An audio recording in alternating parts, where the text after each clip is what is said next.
Welcome to Not Milk Never Milk. Subscribe if you're lactose intolerant.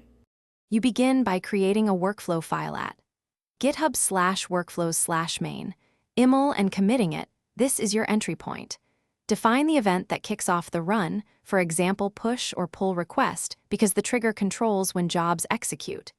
Next, pick a runner environment such as Ubuntu latest so actions run consistently. Once done, include a name and a permissions block if you need tokens altered. Make sure to save and push the file to activate the workflow in GitHub immediately. Now define jobs, each with a unique ID and a runs-on label.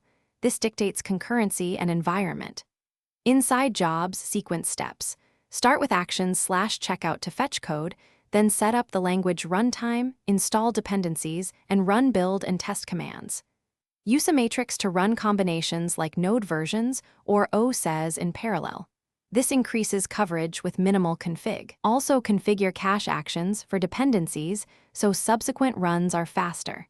Make sure to reference secrets securely for credentials. Finish by adding useful outputs. Upload artifacts, persist test reports, and trigger notifications on failure or success. This helps visibility.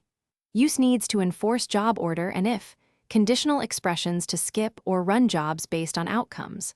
Once the workflow runs, examine the actions tab logs for step-by-step output and environment variables. If something breaks, rerun a single failed job, inspect the runner logs, and add debug prints or set actions. Step debug equals true to reveal more context. Thanks for watching. If this was helpful, leave a like and consider subscribing. See you next time.